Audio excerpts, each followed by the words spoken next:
Halo, assalamualaikum warahmatullahi wabarakatuh. Semoga sekalian yang menonton video ini selalu diberikan kesehatan ya, diberikan rezeki yang halal dan berlimpah. Amin ya Allah ya Alamin. Nah, pasti kalian menonton video ini pasti bisa siang, sore, malam, pagi, terus juga misalkan lagi tiduran, atau lagi makan, atau lagi sedang asik menonton drakor atau apapun itu mungkin bisa sambil, menyimak video ini ya, sambil mendengarkan ataupun menyimak video ini, jadi audio, visualnya juga bisa, ada ya, dapet gitu istilahnya. Nah, Ibu ingin memberikan suatu video pembelajaran mengenai gelombang cahaya. Kemarin kita sudah, membahas gelombang bunyi, sekarang kita gelombang cahaya. Kompetensi dasarnya tetap sama, kompetensi dasarnya yaitu mengenai yang KD 3.10 ya, itu sudah ya, udah dicantumkan waktu itu. Nah, sekarang ini ada peta konsep yang kalian harus pahami, yang akan kita bahas mengenai cahaya ya, gelombang, nah cahaya itu sebenarnya bisa kita, ada 2 bentuk cahaya gitu ya, namanya dualisme. Jadi bisa bentuk partikel, bisa bentuknya gelombang. Nah, kita yang akan kita bahas lebih lanjut itu mengenai sifat cahayanya itu sebagai gelombang, bentuknya ya, seperti gelombang. Nah, itu partikel itu nanti kita dibahasnya mungkin di lain waktu, di lain kesempatan, mungkin kelas 12. Nah, ini memiliki sifat apa? Sifat pembiasan, pemantulan, interferensi, difraksi, polarisasi, ada juga dispersi, terus ada juga efek Doppler di gelombang cahaya ini. Nah ya, terus juga penerapan gelombang cahaya pada teknologi ini bisa dilihat di layar Anda, ya kalian semua. Nah, ini teknologi-teknologi yang sering kita gunakan ternyata itu berbau-bau fisika ya. Jadi kalian tuh memanfaatkan teknologi yang memang kaitannya erat dengan fisika. Lanjut lagi, nah ini peta konsepnya yang langsung ke inti dari yang akan dibahas lebih lanjutnya. Jadi ciri khas dari yang mungkin di cahaya itu ada polarisasi nih, ada polarisasi. Kita ya, ada polarisasi ya ditimbulkan oleh ini. Jadi semua hampir di setiap intervensi, difraksi, polarisasi itu ada pemantulan dan pembiasan gitu ya. Jadi mereka itu kalau pemantulan pembiasan itu hampir semua di setiap gelombang itu memiliki sifat itu ya rata-rata. Kalau ini cahaya mempelajari interferensi ditimbulkan oleh lapisan tipis, kisi difraksi, celah ganda ya, difraksi juga itu daya urai lensa, celah tunggal, ada polarisasi ditimbulkan nih ya. Pemantulan, pembiasan ganda, hamburan, penyerapan, seleksi, hukum halus. Nah, nanti yang akan kita bahas di pertemuan kali ini, pertemuan ke-1 yaitu mengenai gelombang cahaya yang lebih ke pembiasan, pemantulan, terus juga dispersi ya, dan juga interferensi. Untuk difraksi, polarisasi, dan juga efek Doppler itu akan dibahas di pertemuan kedua. Biar nanti kalian tidak terlalu pusing, tidak terlalu banyak eh, materi yang akan dibahasnya. Jadi kalian pahami dulu keempat hal itu nanti ya. Nah, sebelum lanjut lagi, kan kalian dulu sudah belajar mengenai karakteristik gelombang mekanik dan mungkin sudah dibahas sedikit mengenai gelombang elektromagnetik ya anak-anak. Nah, coba ada yang masih tahu nggak gelombang elektromagnetik? Karena ini satu arah ya, semoga jawaban kalian yang kalian ungkapkan mengenai gelombang elektromagnetik itu benar ya. Atau misalkan tidak benar juga, tidak jadi masalah karena kita masih dalam proses tahap belajar. Nah, lanjut lagi. Jadi, kalau kita bicara mengenai medium, adanya suatu medium, butuh nggak sih gelombang itu adanya perantara? Nah, ini kaitannya dengan gelombang elektromagnetik dan juga gelombang mekanik ya. Anak dulu kan udah belajar gelombang mekanik. Nah, gelombang elektromagnetik ini itu lawan dari kata gelombang mekanik. Gelombang mekanik kan memerlukan memerlukan suatu medium ya. Tetapi kalau gelombang elektromagnetik itu tidak perlu memerlukan medium untuk merambatnya ya. Dan termasuk gelombang transversal. Kalau gelombang transversal itu memiliki ciri khas apa? Ada bukit, ada lembah ya. Gitu. Ada bukit, ada lembah. Atau bisa disebut juga nanti ada perut, ada simpul ya. Ada perut simpul gitu ya. Nah, itu kaitannya. Nah, lanjut lagi. Di sini kalau gelombang elektromagnetik itu kaitannya dengan adanya sinar UV, terus ada peralatan elektronik, terus radioaktif, ada satelit, televisi, pemancar radio, dan lain sebagainya. Nah, contoh-contoh ini tuh sering digunakan di dalam kehidupan sehari-hari. Kalian mungkin sudah, ya, kalian kan cuma hanya menggunakan ya, mungkin kita menggunakan saja tapi tanpa tahu teori, tanpa tahu ilmunya itu dari mana. Nah, kita akan bahas mengenai hal itu. Ibu tidak perlu kalian jago, bisa, tetapi kalian bisa memahami konsepnya gitu ya. Lanjut lagi. Nah, ini ada cahaya kan, cahaya sebagai gelombang elektromagnetik. Jadi salah satu gelombang elektromagnetik cahaya ini. Nah, cahaya adalah energi berbentuk gelombang elektromagnetik yang kasat mata dan juga panjang gelombangnya ini kisaran 380 sampai 750 nanometer. Nanometer itu kalau kita ubah ke meter ya, mungkin kita satuannya yang sering kita gunakan untuk ke SI-nya, satuan internasional itu meter ya. Itu 10 pangkat minus 9 ordonya ya, ordo pangkatnya minus 9, berarti sangat kecil sekali ya, berarti agak pendek ya si panjang gelombangnya dari cahaya ini. Nah, pada bidang fisika ini cahaya adalah radiasi elektromagnetik. Ada yang tahu nggak radiasi? Radiasi itu pemancar ya. Kalau kalian lihat di KBBI, kan kalian awas nanti HP-nya jangan disimpan di di kepala, dekat kepala atau dekat apa gitu kalau lagi tidur.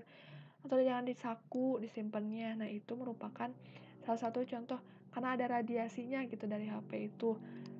Nah, jadi radiasi juga sebenarnya kan banyak sekali manfaatnya ya, walaupun emang di satu sisi kalau misalkan dia berlebihan atau disimpan di tempat yang tidak seharusnya, itu akan mengakibatkan sesuatu hal yang sedikit fatal mungkin ya. Tapi manfaatnya sangat luar biasa di dalam kehidupan sehari-hari sering kita gunakan. Nah, lanjut lagi nih di sini ya. Cepat lambat gelombang itu, kecepatannya itu sangat-sangat cepat ya. Mungkin kalian pernah mengenal buruk ya kalau di PAI. Nah, tapi lebih cepat buruk tentunya. Tapi hampir mendekati dengan mungkin cepat buruk. Nah, ini bisa disamakan lah dengan buruk itu gitu. Walaupun cepat tempat kendaraan buruk lebih cepat gitu ya. Tidak ada tandingannya lah kalau kecepatan dari kekuasaan Allah Subhanahu wa taala ya. Nah, ini cepat lambat cahayanya itu 3 kali 10 pangkat 8 ya, ordernya ada 8. Berarti kalau ada 8, nolnya berjejer 8. Ya, satuannya meter per sekon. Nah, di sini ada pertanyaan nih. Ayo cari tahu apa bedanya cahaya dan sinar. Nanti waktu kita bertemu di kelas, Ibu akan bertanya ya mengenai cahaya dan sinar. Jadi kalian siapkan, coba cari mengenai apa perbedaan cahaya dan sinar. Lanjut lagi, di sini kalian bisa di layar kalian itu ada banyak banget ya. Ini ada jenis radiasi panjang gelombang, terus ada skala perkiraan panjang gelombang, ada frekuensi. Nah, ini nih kan ya, ini gelombang ya. Nah, ini ada warna-warna ya, ada Meiji Hibiniu ya, Meiji Hibiniu. Nah, di sini ada tingkatan dari gelombang elektromagnetik yang sering kita temui mungkin di kehidupan sehari-hari, dan ini sangat-sangat bermanfaat di kehidupan sehari-hari pun karena sering kita menggunakannya. Nah, di sini ada radiasi pemancarnya ada. Lihat ya panjang gelombangnya itu 10 pangkat 3. Semakin ke sini ordonya semakin kecil ya, ada minus 12. Berarti 0,0000 ya, berjejer 00-nya ada 12. Nah, ini kan 10 pangkat 3. Jadi panjang gelombang ke sini semakin kecil. Kalau semakin besar ya panjang gelombangnya. Radio, mikrogelombang, inframerah, cahaya tampak. Cahaya tampak itu biasanya nih yang sering kita gunakan itu yang sering kita lihat lah ya, yang Magic Mini itu cahaya tampak. Nah, yang sering terus ada sinar UV nih ya. Kalau misalkan kulit kita nih jangan sampai terkena sinar UV karena nanti bisa mungkin jadi hitam atau apa gitu ya. Makanya sering pakai apa lupa namanya, misalnya pakai hand body ya atau misalkan hal lainnya supaya kulit kita itu tidak langsung terkena sinar matahari ya. Lanjut lagi ada sinar X, ada sinar gamma. Nah, ini sinar X sama sinar gamma itu sering digunakan di alat-alat kedokteran ya, alat-alat kedokteran. Kalian misalkan dicek apa gitu ya, eh, di, di yang di bagian-bagian tubuh paling dalam, makanya lihat frekuensinya itu lebih besar ya, lihat frekuensinya lebih besar yang sinar gamma ke sini. Karena ini bisa frekuensinya itu kan frekuensi itu berarti panjang gelombang setiap persatuan waktunya ya. Persatuan waktu, benar kan ya? Jadi semakin lebih dalam untuk masuk ke mengetes. Misalkan kalau pengen tahu apa yang ada di dalam tubuh kita, misalkan lagi sinar X sama sinar gamma ya. Kalau itu tadi ya sinar X sama sinar gamma sering kita gunakan. Lanjut lagi.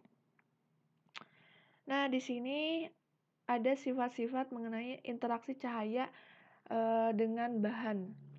Nah, bahan tembus cahaya ini bahan yang memungkinkan untuk dilewati cahaya sehingga benda pada sisi lain dapat terlihat jelas.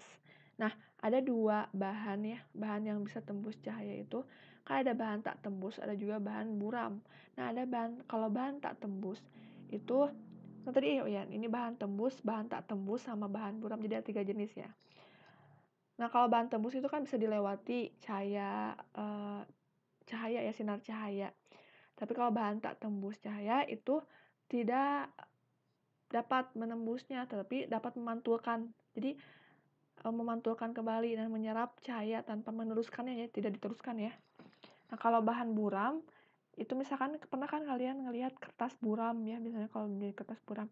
Nah, itu bahan buram yang merupakan bahan yang memungkinkan untuk dilewati cahaya tetapi menyebar sehingga benda-benda pada sisi lain tidak terlihat jelas gitu ya. Jadi kan buram ya, agak sedikit tidak terlihat jelas. Nah, ini salah satu contohnya nih. Kalau cahaya tembus berarti kan kalau cahaya tembus itu lihat dia meneruskan kembali kan nih. Kalau cahaya tembus benda bening.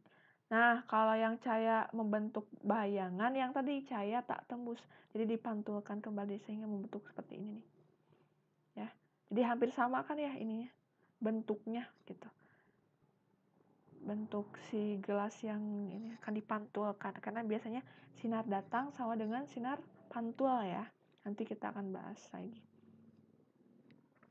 Nah, di sini ada lihat nih. Kalian mungkin sering berkaca ya. Apalagi kalau wanita itu ya, harus touch up terus gitu pastinya. Nah, apakah kalian pernah bercermin? Terus juga apa sih kaitannya dengan gelombang cahaya?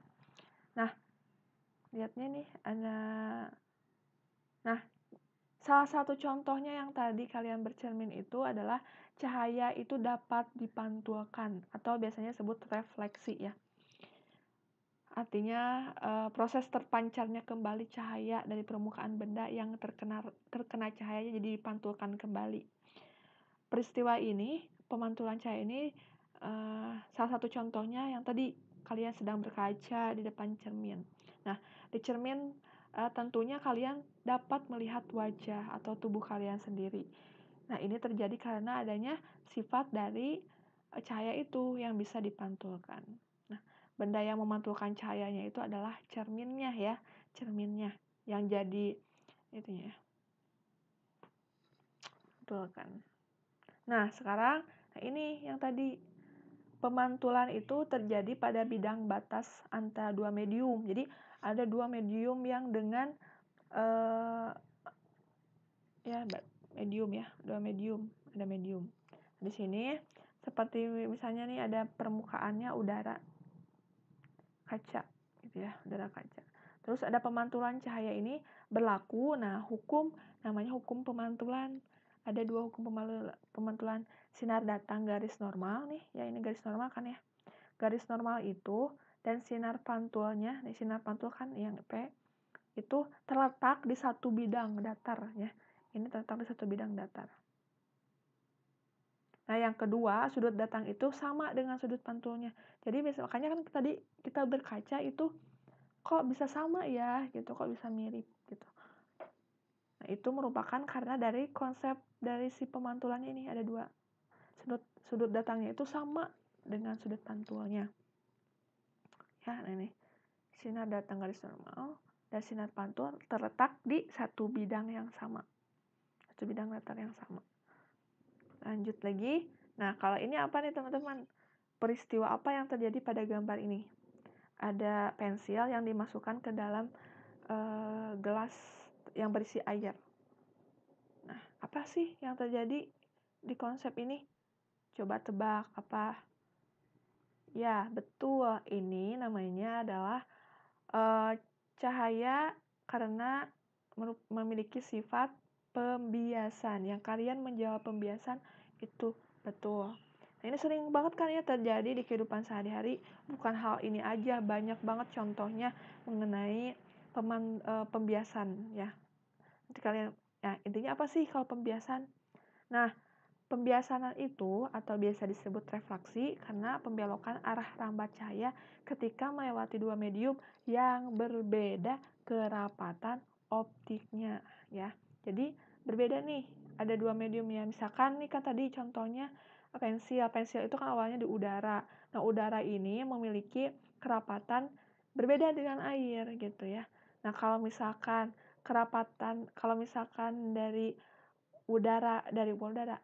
dari kerapatannya awalnya kurang rapat ke medium yang lebih rapat, itu akan mendekati garis normalnya. Tapi kalau misalkan nih garis normal dari yang rapat ke yang tidak lebih rapat, itu akan tidak akan mendekati garis normalnya ya. Tidak akan mendekati garis normalnya, malah menjauhi garis normalnya. Jadi lebih bengkok ya istilahnya, lebih bengkok gitu ya, tidak lurus, jadi lebih bengkok. Nah, ini nih, sifat cahaya dapat dibiaskan, dapat kalian amati tadi ya, di sebatang pensil ke dalam gelas berisi air jernih dan batang pensil terlihat bengkok atau patah. Hal ini disebabkan karena ada cahaya mengalami pembelokan dari medium air ke kaca dan ke udara, di mana ketika medium tersebut memiliki kerapatan yang berbeda. Kan Ibu sudah memberikan kalian tugas membaca mandiri ya. Jadi kalau kalian ingin lebih lengkap, ya Ibu kasihkan nanti di grup ya. Lanjut lagi, ini mengenai tadi kan ada hukum pemantulan. Kalau di pembiasan apa namanya hukumnya? Namanya hukum Snellius yang kita sering dengar. Nah, yang menemukannya adalah Snellius itu sendiri, dinamakan hukum Snellius. Nah, ini kan ya, dilihat dari sini.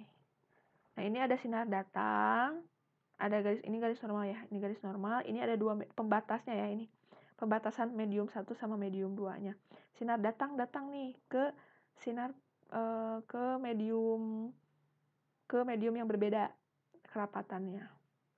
Jadi ini tergantung ya, kalau di sini mediumnya lebih rapat, ya kalau di sini mediumnya lebih rapat, misalkan sinar datangnya nah ini kalau misalkan yang ini nih, yang titik-titik ini, itu misalkan ini titik-titik ini itu merupakan hal yang harus sebenarnya ya istilahnya.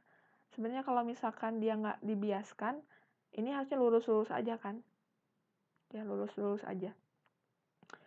Nah, ini tergantung juga nih kerapatannya. Kalau misalkan lebih rapat, tadi ya, ke yang kurang rapat, itu akan menjauhi si garis normalnya ini. Tapi kalau dia dari kurang rapat ke lebih rapat akan mendekati garis normalnya. Gitu ya. Jadi si bengkoknya itu kurang kah? Bengkoknya itu tidak terlalu bengkok gitu ya. Tapi kalau enggak, lebih bengkok berarti ya, lebih bengkok kalau yang dari rapat ke yang lebih rapat, jadi lebih bengkok ya, lebih bengkok. Tapi Tapi kalau yang dari kurang rapat, dari yang rapat ke kurang rapat itu agak hampir mendekati seperti seutuhnya gitu ya. Seperti gambar seperti emang tidak adanya pembiasan gitu ya. Ya, kalian bisa simaknya baik-baik gitu ya. Nah, ini ya sebenarnya rumusnya N1 itu mediumnya ya, kerapatannya. Sin itu sudut datangnya. N2 medium yang kedua, sin R adalah sudut bias. Ini ya. Nah, kita lanjut lagi mengenai apa sih? Apa pernah kalian melihat pelangi? Ini gambar yang ini. Pernah kan kalian melihat pelangi? Terus apakah kalian juga tahu nih bagaimana proses terjadinya pelangi? Lihat tahu nggak proses terjadinya pelangi kayak gimana? Kita simak yuk baik-baik di YouTube ini. Jangan ya.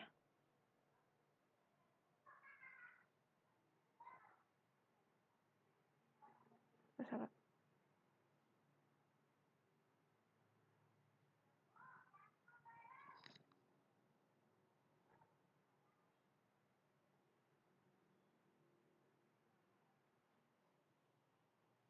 Oke, tak jadi masalah. Kita ini dulu. Biar kalian simak baik-baik ini ya.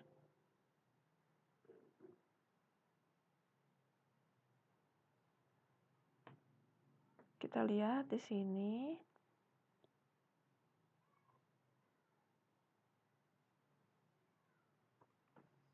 Kita simak. Ini videonya lumayan banyak ya. Ada 21 menit, udah 21 menit.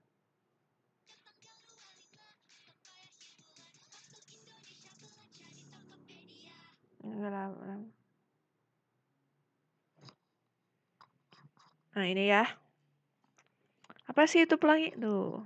Apa yang dimaksud dengan pelangi? Pelangi adalah fenomena optik yang terjadi ketika sinar matahari dan hujan saling bereaksi dengan cara tertentu. Pelangi terbentuk karena adanya pembiasan sinar matahari yang dibelokkan. Sinar ini berpindah arah dari perjalanan satu medium ke medium lainnya oleh tetesan air yang ada di atmosfer.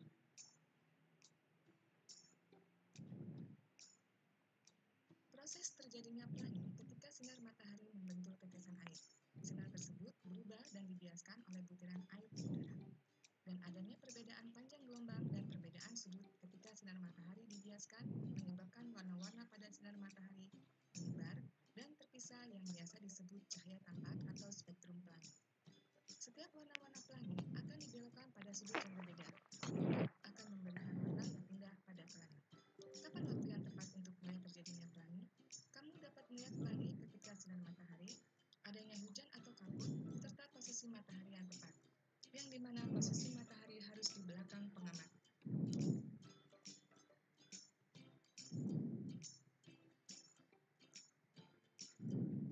Nah, udah ya teman-teman.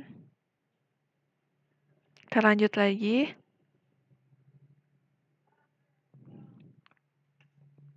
Jadi, tadi prosesnya itu adanya sebenarnya perbedaan sudut sama perbedaan frekuensi ya. Terus sehingga menghasilkan ini ya pelangi warna-warni, ada spektrum Magicue-Hibiniu gitu ya. Nah, biar lebih cepat lagi karena waktunya ya. Nah, di sini ada dispersi cahaya nih. Dispersi cahaya itu adalah peristiwa penguraian cahaya tadi kan. Awalnya mas sebenarnya sinarnya cuma satu, hujan aja gitu ya bentuknya. Ada butiran-butiran hujan. Tapi dia melewati suatu medium ya, medium yang berbeda juga gitu kan karena adanya perbedaan frekuensi, terus adanya juga perbedaan sudut, sehingga mengakibatkan adanya pembiasan ya karena beda medium juga dari waktu ketika melewati bisa terbentuknya pelangi gitu ya. Jadi peristiwa penguraian cahaya putih pada prisma atas komponen-komponen warnanya yaitu Magicue-Hibiniu ya. Ini sebenarnya tadi mah peristiwa si pelanginya, tapi kalau misalkan kita uraikan di sini ya ke dispersi cahayanya kayak gini nih. Kalau pengen dibuktikan di melalui itu ya. Sebenarnya bisa kalian gunakan, cuman kan harus ada kacanya ya. Kaca pelan paralelnya. Nanti itu disinarkan menggunakan satu sinar polikromatik yang namanya poli kan ya. Kalau poli itu cuma satu, warna putih aja si sinarnya. Nah, ketika dibiaskan itu akan menghasilkan nih, ada warna Magico Hibiniu ya. Jadi semakin kesini itu panjang gelombangnya itu semakin kecil ya, panjang gelombangnya semakin kecil. Tapi frekuensinya semakin besar, ya kan? Frekuensinya semakin besar. Ingat aja yang si gelombang elektromagnetik. Nah, terus lanjut lagi. Nah, di sini kan ya ada perbedaan deviasi untuk setiap gelombangnya, yaitu disebabkan oleh perbedaan kelajuan masing-masing gelombang pada saat melewati medium pembiasnya. Nah, ini. Kan ada tuh di sana air itu 1,33, terus yang lainnya itu ada 1, terus ada nanti bisa dilihat, dicek di tugas membaca yang kali Ibu berikan ya. Berapa sih medium-medium yang ada gitu ya. Indeks kerapatannya. Nah, ini ada sudut dispersi. Ibu tidak akan terlalu membahas mengenai hal ini karena lumayan cukup rumit. Nanti ke kalian juga agak sedikit pusing ya. Intinya sebenarnya ingin tahu aja sih berapa ininya sudut deviasinya ya, dipengaruhi sudut deviasinya semakin besar, terus indeks biasnya semakin besar ya, indeks bias, terus frekuensi semakin besar, panjang gelombang semakin kecil ya, semakin ke sini ya, ke yang warna. Pokoknya kalau frekuensi dan panjang gelombang itu berkebalikan. Lanjut lagi. Ini sudut deviasi ya, lumayan cukup rumit, kalian bisa pahami. Ya.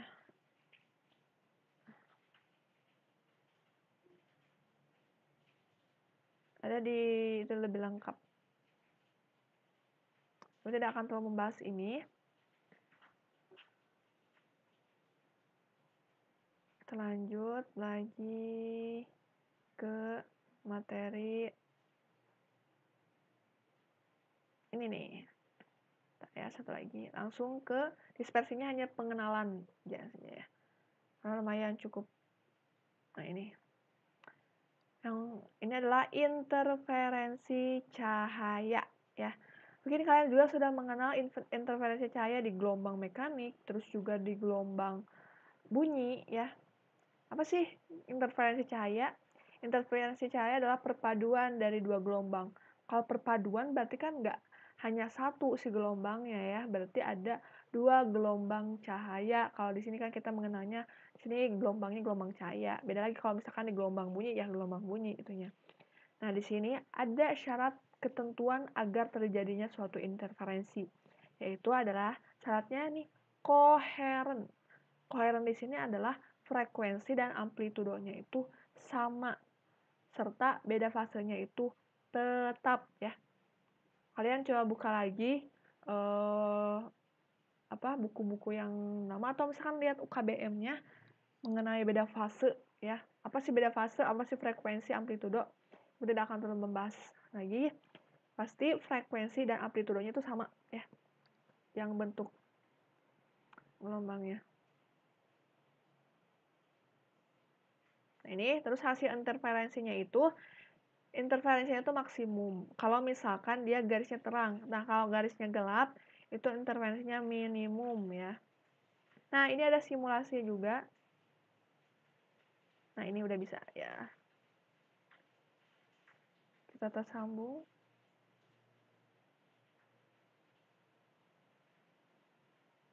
Semoga bisa. Nah, alhamdulillah. Alhamdulillah bisa, guys. Nah, ini ya biar ketahuan nih.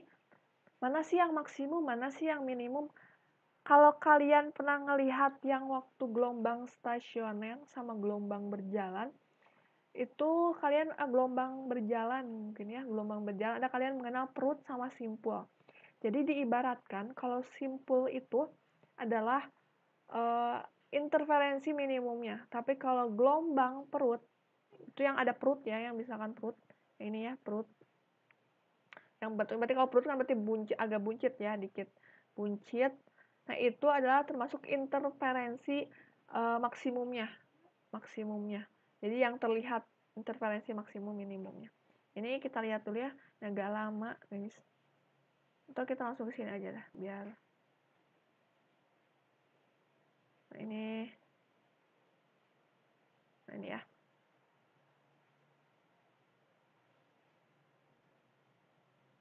Ini interferensi maksimum minimum, biar kalian tahu bagaimana sih interferensi maksimum sama minimum itu. Kalian juga udah tahu kan waktu di gelombang bunyi, tapi ada nggak perbedaannya gitu ya? Sebenarnya sama, cuman bedanya ya gelombangnya aja, bentuk gelombangnya aja ya. Sama gelombang bunyi. Kalau gelombang bunyi itu sebenarnya ya sama isi, cuman kan kalau gelombang bunyi itu kan termasuk gelombang apa? Gelombang longitudinal kan ya, ada rapatan renggangan sebenarnya kan. Tapi kalau dilihatnya kayak gini. Ini dianalogikannya visualnya ini agak lama ya, ini error juga. Nah, ibu tidak bisa melihatnya, ini agak lama, agak error, jadi nggak apa-apa, kita langsung ke sini aja. Kita bahas mengenai, nah ini langsung ke sini aja, jadi kelihatan ya. Nanti kita akan bahas di kelas lebih lanjut lagi. Nah, di sini kita akan bahas interferensi celah ganda Young, gitu ya. Intinya apa? Kalau interferensi itu harus koheren ya. Beda fasenya itu harus tetap, frekuensi dan amplitudonya itu harus sama ya, harus sama. Nah, di sini harus sama atau harus tetap ya. Ini ya. Harus sama frekuensi dan sama serta beda fasenya tetap. Nah, ini namanya celah ganda, berarti kan ada dua ya celahnya. Nah, ini ada dua celah. Jadi ada S1, S2. Nah, ini ada maksimum, minimum. Yang maksimum tuh itu yang terlihat sebenarnya nih. Kita lihat nih. Pokoknya udah bisa. Ini kayaknya harus diulang lagi. Ini belum ya. Ya, maksimum, minimum. Ya, jadi ada terlihat nih polanya ya. Ini yang maksimumnya, ini yang minimum nih, yang hitam-hitam ini. Yang jadi pusatnya itu adalah nih, center bright-nya itu adalah yang warna putih ya, yang terang, yang sinar terang, yang terangnya. Yang jadi patokannya itu, yang jadi pusatnya itu, yang jadi centernya itu adalah yang putih, yang terang. Nah, lanjut lagi nih, seperti ini nih kalau kalian nanti cara menganalisisnya yang terbentuk si gelombangnya. Jadi ada yang terang pusatnya itu adalah yang terang ini, terang pusat ya, TP itu terang pusat.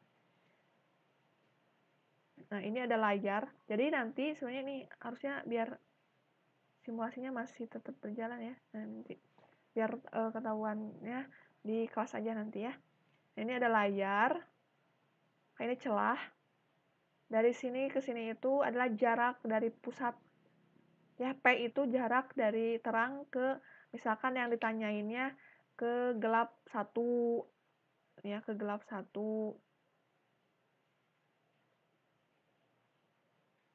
ke gelap 1, atau misalkan ke terang pusat, dari terang pusat ke terang 1 gitu ya. Pokoknya P itu dari terang pusat ke yang ditanyakan si orde ya, N-nya. N itu orde susunannya gitu yang ditanyainnya.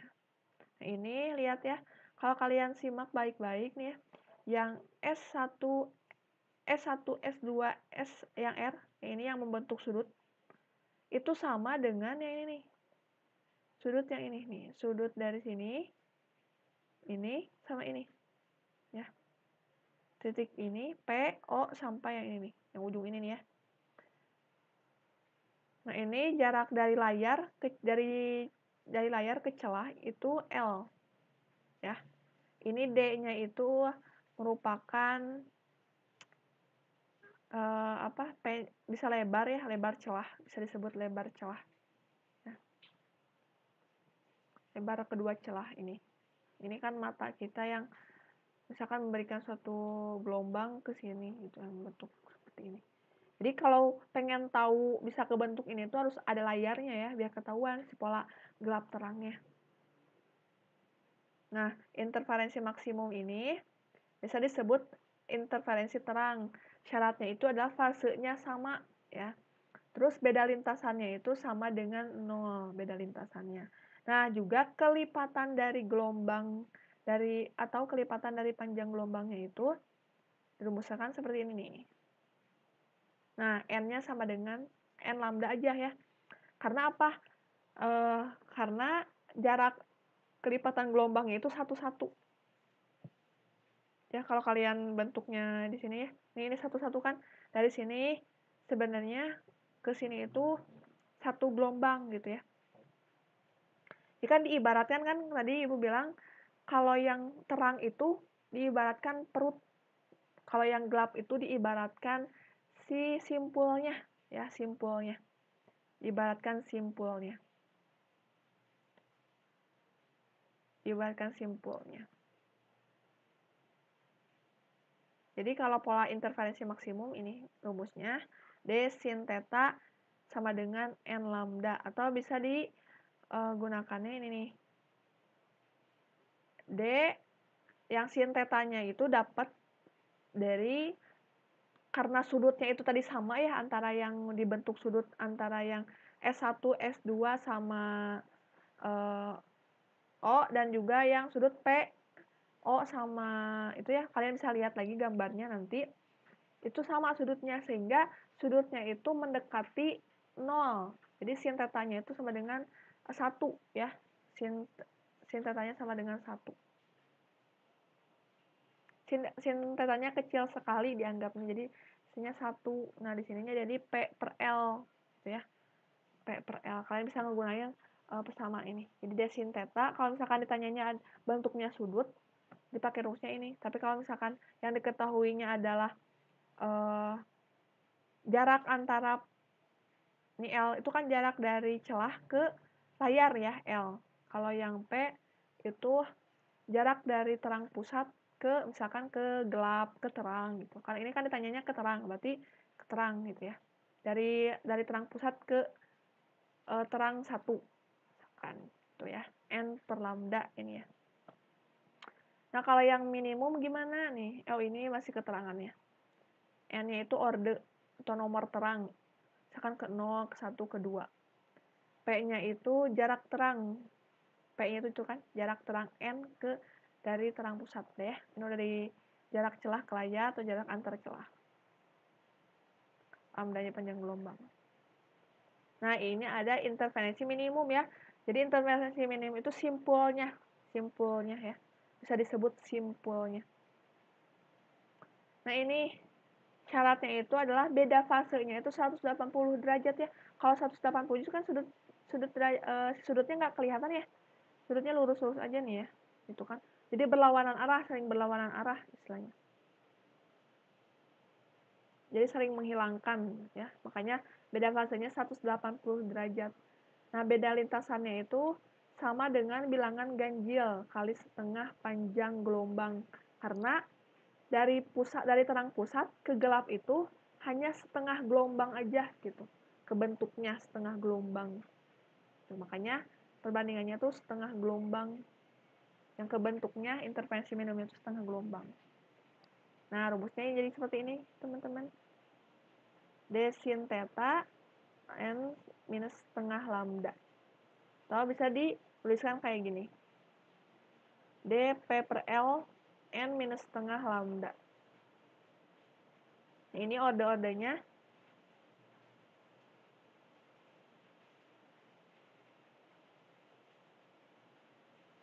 Orde atau nomor gelapnya 1, 2, 3. P-nya jarak gelap ke N dari terang pusat, garis terang dan garis gelap berurutan ya. Garis terang dan garis gelap berurutan. Jadi N-nya kalau ini mah dari 1, kalau yang tadi mah Kalau gelap, kalau terang mah dari 0 ya, karena terhitungnya 0, si n-nya kan karena pusatnya terang, jadi dimulainya dari 0 gitu ya, tergantung soal. Nah, ini dengan delta P, jarak garis terang yang berurutan atau garis gelap yang berurutan. Nah, ini ada contoh soal. Nah, ini cahayanya monokromatis. Cahaya monokromatis dengan panjang gelombang 5000 Armstrong melewati celah ganda yang terpisah pada jarak 2 mm. Jika jarak celah ke layar 1 meter, tentukan jarak terang pusat dengan garis terang orde ketiga ya. Orde ketiga pada layar. Berarti ini ditanyainnya jika jarak celah 5000 itu apanya? Lambdanya ya. Terus yang 2 mm itu adalah kayak ini celah ganda ya. Melewati celah ganda yang terpisah pada jarak 2 mm. Berarti kan celah gandanya itu D-nya ya. Ini D-nya. Terus jarak celah ke layar. Ini L-nya ya, 1 meter. Tentukan jarak terang pusat ke garis terang orde ketiga. N-nya ya, N-nya 3. Maka penjelasannya seperti ini. Ya, sesuaikan ya. Ini 3, yang tanyainnya P-nya nih. Jarak dari terang pusat ke terang ketiga. Jadi P D per L N lambda. Jadi P sama dengan N lambda L per D.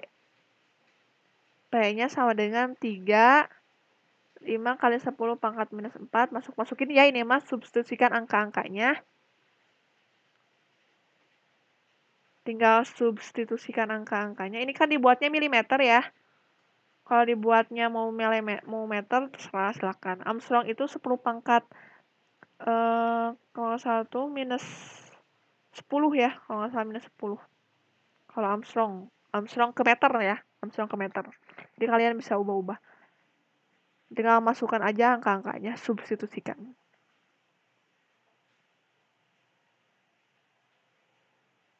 Ini ada interferensi pada lapis tipis. Nah, kalau interferensi pada lapis tipis itu contohnya itu kalau balon. Terus juga misalkan ya minyak nih, misalkan minyak yang tumpah. Oli ya, biasanya oli yang tumpahnya. Kayak oli yang tumpah.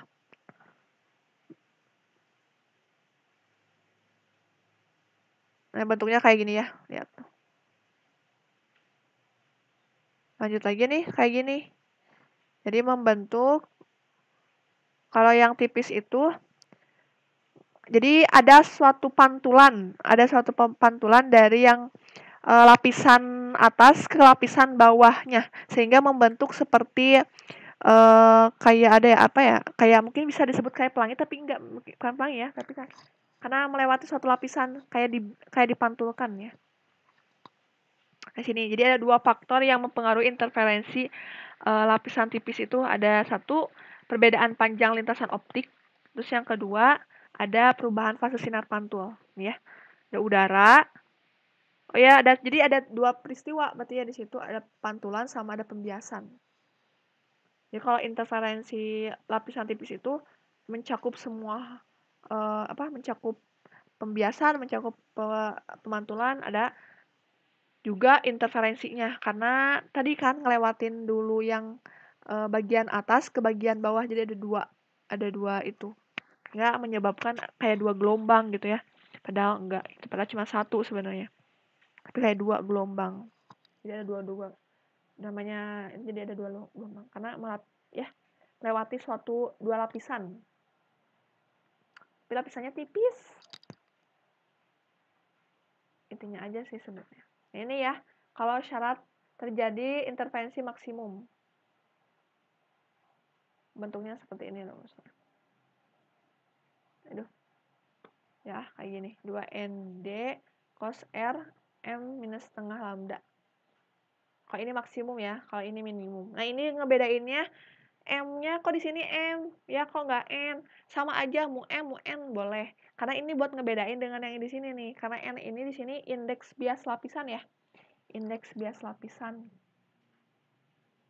Karena masalah kalau ini N juga kan jadi bingung kan, makanya dibedakan. Tapi tetap sama, mau M, mau N, sama aja. Lanjut lagi, ini ada soal, tentukan tebal lapisan minimum yang dibutuhkan agar terjadinya interferensi maksimum pada sebuah lapisan tipis yang memiliki indeks bias, kan indeks biasnya N-nya ya, 4/3. Dengan menggunakan panjang gelombang nih, panjang gelombangnya lambdanya 5.600, ini 5.600 Armstrong. Ya udah, N-nya tinggal substitusikan aja. Cos R-nya 1, M-nya 1. Kalau misalkan nggak ditanyakan di sana, berarti itu M-nya 1, cos R-nya 1. Ditanyainnya D-nya. Tinggal substitusikan aja nilai-nilainya ya. Ini mah. Pakai samaan. Nah, ini ada cincin Newton atau Newton ring. Kayak gini nih. Bentuknya itu. Jadi misalkan nih uang nih, kalian pengen tahu cara gelombang Newton ring. Biasanya ini digunakan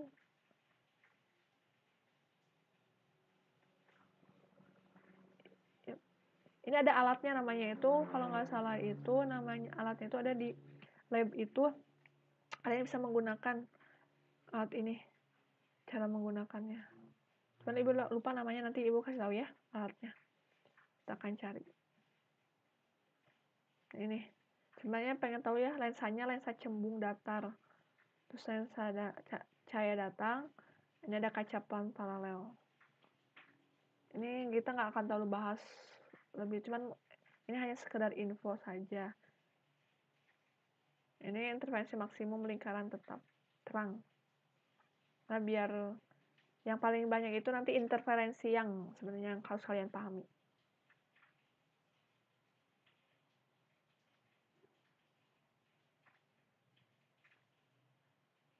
Yang tinggal ini tipe-tipe soalnya, contohnya ya.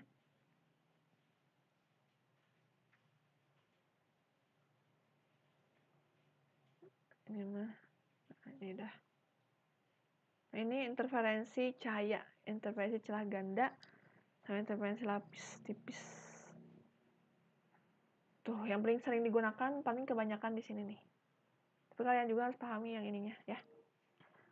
Nah, kita pengen banget sih yang ininya nih. Kita cobain. Bisa nggak ya?